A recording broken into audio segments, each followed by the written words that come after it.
just thought I'd show you guys this real quick. Nothing difficult, but you know, put the information out there.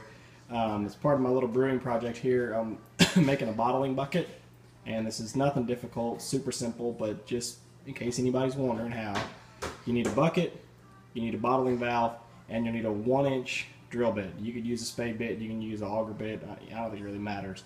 Just enough to drill a hole in your plastic bucket. Now, I do emphasize food grade, BPA free buckets. I use these same buckets for all of my honey storage. That's actually where this one came from. I was in a bind, I needed a bucket, so I just grabbed one. Wash it out super good. So all you have to do, drill your hole. Now I said 1 inch because that's what size fits this valve. I don't know if they make different size bottling valves or not, but that's what size this one is. If it was a hair bigger than 1 inch, that's fine, like 1 1/8 it'd probably be okay. But you can't be any bigger than the OD of this rubber gasket. So with 1 inch, it fits in there real well. So I'm going to just stand it up here and let you see. Most of you guys, I think, know how to thread in a valve, but in case you don't, in case I can never get it to stand up. Golly.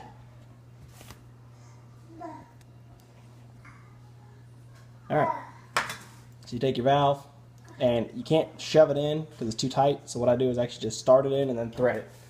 So just start it right here on the bucket, get it kind of squared up, and then just actually thread it in. Now it's not so tight of a thread that it's going to make a seal, but it's a good enough thread that you can actually thread it in so it's nice and easy. And then, get it stood up, mostly vertical like you like, and then we're going to go inside the bucket.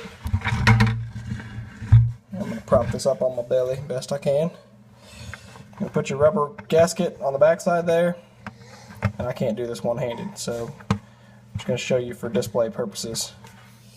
Rubber gasket on, and then you've got your plastic nut. Broad side of the nut goes against the bucket, and we'll just thread it on. Easy peasy. So, nothing difficult, but just thought I'd show it to y'all.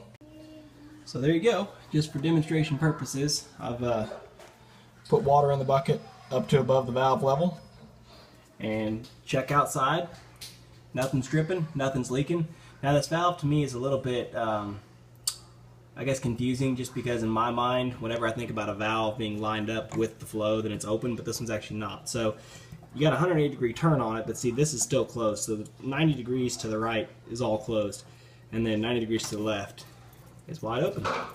So when I go to actually bottle my beer, I'm going to be using a bottling wand, so I'll be able to leave the valve open the whole time. I'm not opening and closing it, opening and closing, opening and closing, but just wanted to go ahead and have this on here as an option. You know, who knows, I'll find some use to be opening and closing this valve in the future, I'm sure. But anyway, super simple install to make a quick bottling bucket, and it's time to bottle some beer.